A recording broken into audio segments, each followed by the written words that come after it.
Hello and welcome to another update video. I'm a bit late for this one, but better late than never. Today we are taking a look at the Contact update. All of the new blocks, there's new mechanics, there's new enemies with PvE encounters. We're going to take a look at everything that is free, everything that is paid, and whether or not it is worth your dollar to get the update. As always, I have set up a platform here with everything free on one side and everything paid on the other. We're going to go through things one at a time and take a look at them and figure out, is this DLC worth it? Now, the most hyped thing about this DLC is the new PvE encounters, and probably want to go and look at that first, along with the new Prototech blocks. We'll take a look at them just briefly. There's a lot of details of how, for example, we have a new jump drive. How far can it jump? How much weight can it jump? All that kind of stuff. A bit too much detail to get into in this video, but in the future I might go through and do like a full breakdown analysis of it. I'm certain some other YouTubers already have. But we have a new Prototech jump drive. It can jump for further. It can carry more weight. And we can also have a small grid version of it, so you can have your tiny ships be able to jump as well. The Prototech refinery, which is essentially just a normal refinery. However, it acts like it's upgraded like crazy. It's similar in efficiency as a normal refinery with, it can't normally do this because you can only have 4 of them on there, but it acts like it has 8 upgrade modules on it at once. 4 yield and 4 speed. And it uses less power than if you had those actual modules on a real vanilla refinery. Combining that with the fact that it's small grid, so you could have this on your small grid, like your mining ship or your whatever you want, to be able to refine ores on the go. Next up, Prototech Assembler and all the different Prototech components. I'll go into their details here in just a moment after I've shown off all the different Prototech blocks, and we can start talking about how we actually get these blocks. Prototech Gyro. It's just a better gyro. Not only is this thing just stronger, it has more power. It has connection points around the entire thing. No longer will you lose that one connection point in your gyro, and then your gyro starts bouncing around inside your ship like a freaking ping pong ball. Just that. Even if this thing did not get any stronger, if this thing just had connection points on all sides, it would still be an objective upgrade. So, I love this thing. It is amazing. Prototech Battery. These things are so powerful. Like, they output so much energy. They can store so much stuff. They're higher efficiency when you're charging them. And the small one is so small. It's tiny. It fits in the tiniest little crevices on your ship. So if you have just a couple of these, you're fine for power on your small grid ship. We have the Prototech Drill. Oh my god, this thing is huge. Like, this looks like those drills they used to, like, drill big underground tunnels. Like, when they made that tunnel from, like, England to France, and you can drive underneath the channel. It looked like this. And it clears out all of the ores and every single bit of stone in the entire, like, zip code as well. It mines everything. It's amazing. Next up, Prototech Thruster. Holy big block, Batman. Like, this thing is huge. It's like 13... Like, what is this thing? How many blocks tall is this thing? How many? It's 8 blocks tall. What the hell? It is the biggest block in the game now, I believe. And it puts out so much thrust. I mean, technically, it's classified as an ion thruster in the game, but its thrust is so absurdly high that it doesn't matter that it loses a bunch of efficiency in atmosphere. It doesn't care. It just pushes right through. So you can totally use this in atmosphere, and that is frightening. However, you're going to need your Prototech batteries fully charged, because these things gobble power like crazy. And so you're going to need a lot of power to run these things. That is the Prototech blocks. We have the thruster, the drill, the battery, the gyro, the assembler, the refinery, and the jump drive. Not to say there couldn't add more blocks in the future, like, say, reactors or other blocks of wonderfulness, like maybe some Prototech turrets. Oh, maybe in the future. We don't know. But now, how do you get these really cool blocks? Well, you find them. Unfortunately, you cannot just sit back in your hidey hole somewhere and just mine all the resources and build up your death machine in complete safety. You must venture off and go to some events. And that is like this unidentified signal, which is 8,000 kilometers in that direction. From my understanding, these PvE encounters are going to spawn in a few different ways. There's going to be small local encounters, which will be just a few kilometers away from you, and they're going to have very limited broadcasting range. So it'll be like oh cool, there's something over that hill. I'll go over there and there's a little enemy base and I can raid it and I'll get some materials from it. Namely being the different Prototech components that are required to build the Prototech blocks. But there's also going to be these large sort of server, like worldwide events like these. 8,000 kilometers. It's basically broadcasting to the entire world here. And using the power of our entity list, we can zip ourselves off to that Factorum Outpost and figure out which way is the entrance here. Aha! Here we go. So these are going to be large-scale events. When you get close to this, it's going to come alive. There's going to be ships that spawn. There's going to be enemies that attack you. You're going to have to fight your way through the defenses. You're going to have to figure out how to get through these bases. But once you do, once you get inside, you're going to have the loot.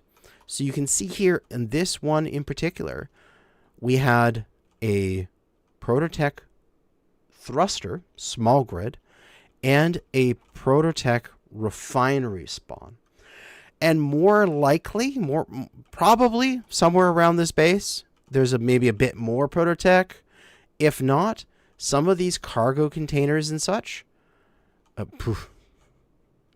some explosives, are probably going to have Prototech components in them that you can collect and then build whichever Prototech item you desire. So when you do these events, you have to be careful. Do not destroy these blocks because you can't build them from scratch. You need their items to build them. The only way you can build them from scratch is if you loot the items from these events, basically. You need to have, and every single Prototech component, as you see there on the bottom right, Prototech frame. You have to find the frames. There's no other way to get them. With like all the other bits of Prototech, you can actually build it using a Prototech assembler. Take a look at the production. You can make your capacitors, your circuitry, your cooling units, your machinery, your propulsion units these can all be buildable with Prototech scrap, which is a broken down form of a Prototech component. So even if you blow the thing to smithereens, you can still get some Prototech scrap and build up whatever components you need, as well as Prototech panels, which are quite costly in the sense of magnesium powder, but you can just grind these out and make as many panels as you wish. The only thing you cannot build is Prototech frames. You have to find them. These guys right here, you must find Prototech frames. All right? So that's how you can get your Prototech. You either go to an event like this, you detach it from the base by grinding out everything around it, and then you merge block it to your ship, or you find the components or build components and find a frame, and you can build your piece of Prototech. That's how you get them. And I think this is really fun. This is very similar to how Splitsy was doing his didn't get that GPS turned off. Sure off. There you go. How Splitsy was doing his assert with assert loot with like assert of thrusters. You couldn't build them, but you could scavenge them. I'm going to highly, highly, highly recommend Advanced Welding mod if you were going to be playing with Prototech stuff.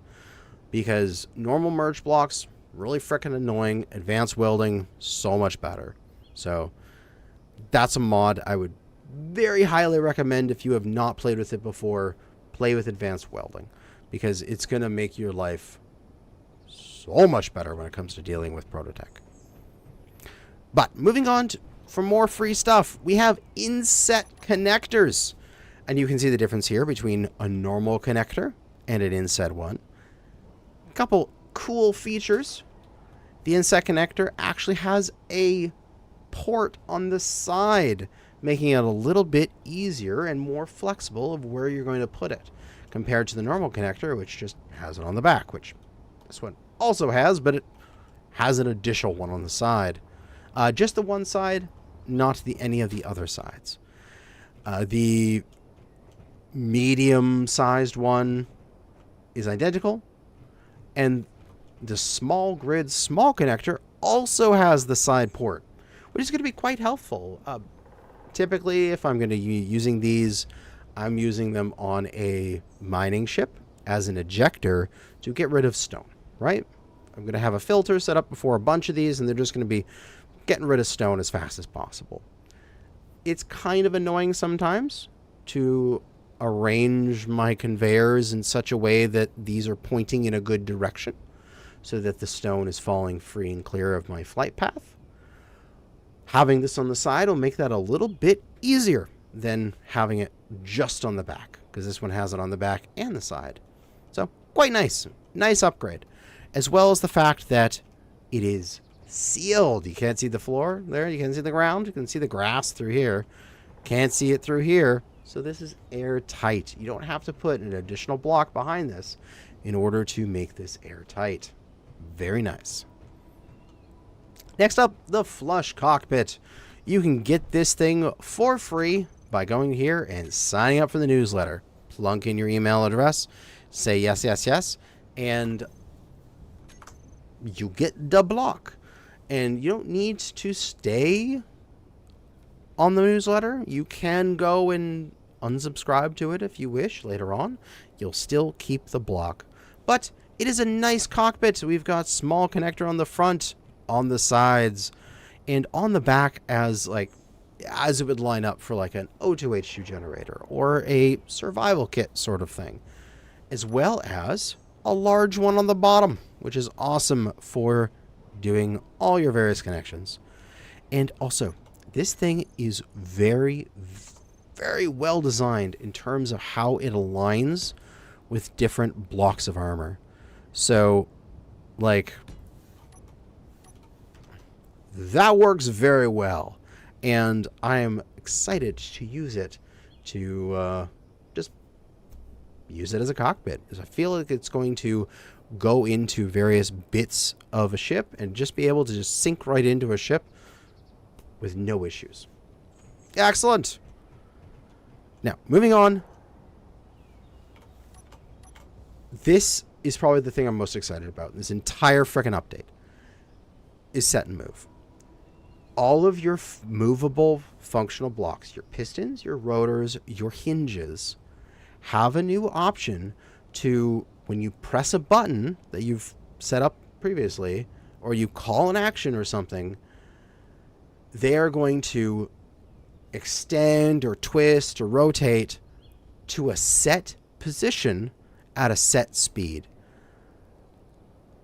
This is amazing because you can have multiple different sets and you can have the thing move like so much more precisely than you could with just like hitting things on reverse or such like that. Or like you would have to use a script before in order to get this kind of precision. So this is a very, very simple example. I'm sure people will make more complicated things, and I can't wait to use this on my designs. Specifically, this example right here will 100% go into one of my ships. Just flat out, this is going to go in pretty much every one of my large ships, if not every single one of my bases. Because this is amazing. We have a simple elevator. No more elevator scripts or any things and trying to set floors and doing all sorts of weird things. We just walk onto here, and we have set up a button that says go to 0 length at 2 speed, which is here. So if I press it, there's nothing here because we're already at 0 length. This one is go to 2.5. No, this is 5 length, 2 blocks up at 2 speed. Boom. I'm at the next floor. I can get off. There's a call button which has the exact same program into it. It has set this elevator to 5 distance at 2 speed. Then I can go to the 3rd floor, which is 10 distance at 2 speed. Oh, look at that. I'm on the 3rd floor. I can send this thing down to the 1st floor. Oh no, what will I do? I don't have my elevator. I cannot get out. I'll just call it. Oh, look, my elevator's coming back. This is such a basic use of it. Combine this with like detecting when the elevator's at certain length to be able to like open and close doors, to automatically have that. You can make the elevator car bigger and more complex. Like there's so much you could do with this. And that's just for an elevator. Imagine all of the different like pistons that extend out and move things, or hinges that open doors at certain speeds, at certain timings. Like, I am really excited to build with this. I am actually more excited about Set and Move than I am about Prototech. Set and Move is way freaking cooler from a builder's perspective because there's a lot to do with it, and I'm really excited. Moving on. Add small head. Now, have you ever been here and you're trying to make a rotor turret and you're just like, God damn, I've got to go set up another block and I've got to like bridge back with small blocks in order to get the small hinge in the right spot so that I can go attach and so I can build my rotor head, so I can build my rotor turret? No longer. Now I am using build vision here because that just makes it a little bit easier, but you can see add hinge head. That's a full-size large grid size. Add medium head, which is the large small grid. And add small head, which is the small grid. It just pops it into place, hovering there in the middle, and now you can just build your goddamn rotor turrets. It's so good! Oh, I'm so excited for this. Whatever makes rotor turrets easier to build is an instant A+ in my book. This is absolutely amazing. Gotta love head. Wait, that doesn't sound right. Moving on. Set and move, you're beautiful. That is everything for free. And now to look at the paid blocks. First up, Type 2 turrets.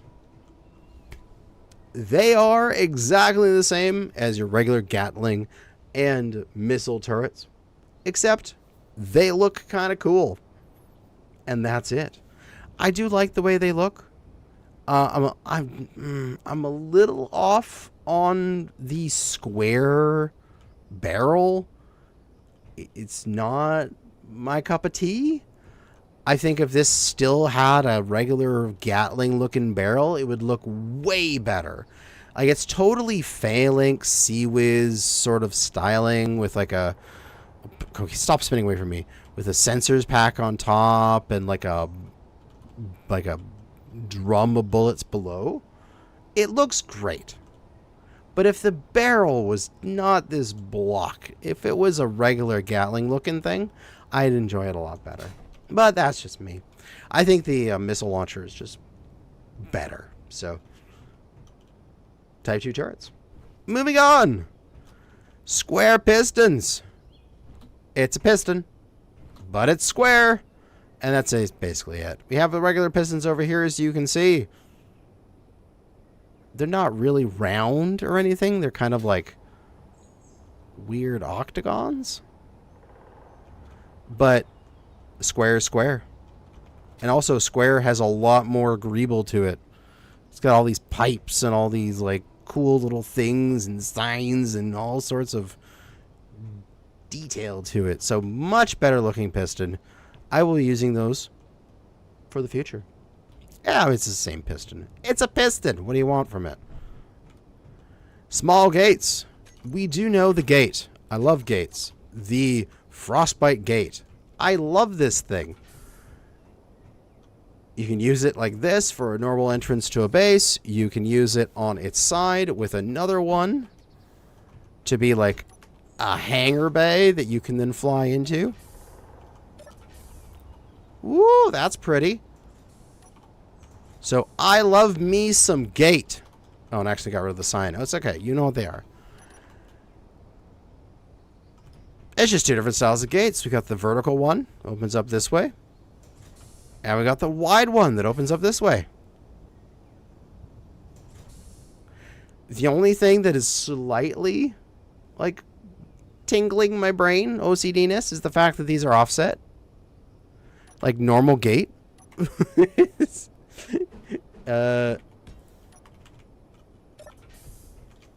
in the center. These gate, slightly offset. Slightly twinging my brain. But I can cope. So we're moving on. Modular bridge set. Oh, these are awesome. I think I'm going to use these a lot for bridges and control towers and stuff like that going forward. They are nicely slanted with a 2x1 sort of slant. And we have, they come with a floor, or there's an option without a floor, but just the singular block without a floor. But we've got just a regular window, we got corners, we have ones with a button panel, ones with a control seat so you can fly or drive or whatever you want from this thing, as well as we have corners for every single possible armor configuration that you could want. So as we see over here, we could have various ways that your armor could, you know, come out here, right? Well, if I wanted to, I could change this corner out for, say, like this corner or this corner, and we could have the armor fit that particular armor shape on the front. And we could make it so that the armor is nice and smooth, and there wouldn't be any bumps to it. So very nice. It looks like it's going to be able to sort of slot right in on top of some constructions, some grids that you'll then be able to make it just sort of feel like it's just embedded in the armor, and it's going to feel really tough. And also, it'd probably be a pretty good one for some combat vehicles, because this slope, really good for deflecting shots. Next up here, decorations. Now, these are several different groups. It's a few different things when you're looking at the DLC list here. But I thought they all deserve to be in the same area because they're basically the same thing. we have a first aid cabinet with a little bit of storage inside, just enough for a couple med components sort of thing. We have what is equivalently the jukebox, so the sound block, but on small grid. We have the stove, the sink, a fridge. We have a coffee maker, a microwave, as well as a small grid bunk bed that we can lay in and catch some Z's. And then the captain's chair, which we can sit in. It is just basically a regular table and doesn't allow you to pilot the grid or anything, but you have a sign where you can put anything you want on there. So you can put like a LCD layout, like a readout or a programmable or something like that. And it's freaking getting foggy here. What the hell, weather? Remove. Thank you. Next up, we have the floodlight set. A bunch of different spotlights with different configurations. We got straightforward, we got 45-degree angle, we got double 45 in the sense that it's both down and to the side and down and to the other side as well. And then all of those, again, different orientations and shapes in small grid. I'm looking forward to these. I'm probably going to use these on my mining ships and such because you can very easily have like one that's pointing forward, one that's pointing to the side, like one that's pointing downwards, like one that's pointing upwards, and you can just sort of make this cluster of these lights that'll be able to illuminate everything around you as you need. The Parabolic Antenna. It's an antenna, and it looks frickin' awesome. Every single new antenna they've come out with recently has looked better and better. We start with this ginormous thing, and then we move to the antenna dish, which is even bigger, but still looks frickin' cool. And then we get the compact antenna, and now we have the parabolic antenna, which this thing I think is going to look absolutely perfect. Stick it on top of a rotor, get that rotor spinning really fast, and you have it look like the top of like a radar mast on like a Navy ship. That's going to look real cool. Now, we have a small update to the Signal DLC.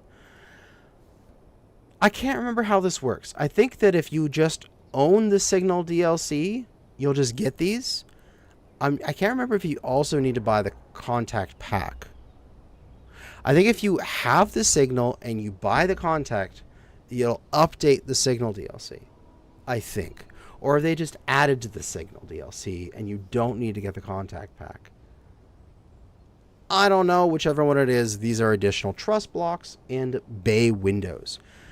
Now, it's actually kind of funny.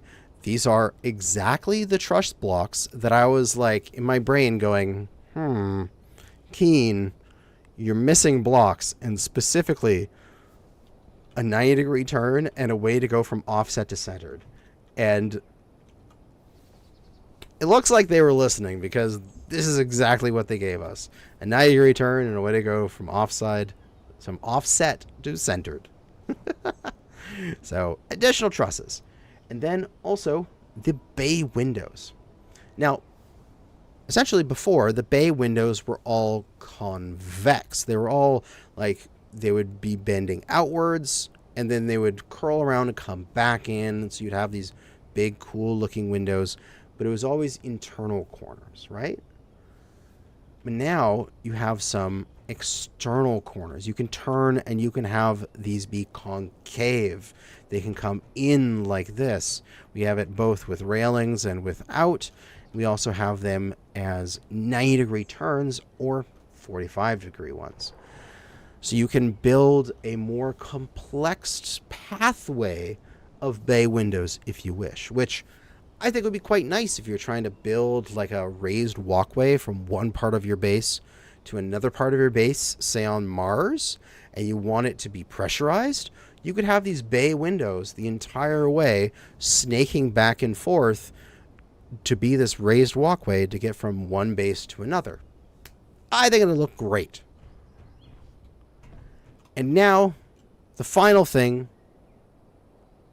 which is actually the only thing I have a little bit of an issue with. We're going to talk about it for just a couple of minutes here. Is the modular cargo container. Modular cargo container is freaking awesome. I love it. It's got large port on the front and back, the top and bottom. It's got small ports on the sides. This thing is really, really good. And it also tickles that little OCD part of your brain because it's got 10,000, where a lot of the other ones have really weird numbers, like a medium cargo container is like 3,300 and something. And it's like, ugh, it just is, it's a weird number. I don't like that number. I like this number. It's 10 with a bunch of zeros. You know, like it's simple. OCD part of my brain goes, hoo, big number. It's round. Ooh, hoo, happiness.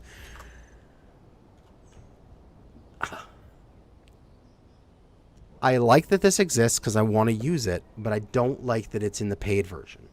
The reason being is that it does have some functionality which is not really possible to do in the normal version. And it's not like, say, the normal cargo container versus the industrial one, right? This is different. I am 100% fine with this because they are the same block. 421,000, 421,000. Exactly the same. They're exactly the same size. It's actually even a little harder to use the industrial one because it lacks a top port and it lacks a bottom port, right? So the large, normal, vanilla cargo container is more useful than the cool-looking DLC version. I'm fine with that. I like that. It's like the difference between the industrial and the regular refinery. They're functionally the same. The industrial one looks cool. That's it. If they had this be like some skin for small grid cargo containers, I would be much more on board with it. But the fact that it's a differently shaped container means that it's actually very useful and you can do builds which you could not do without it, which I find kind of annoying.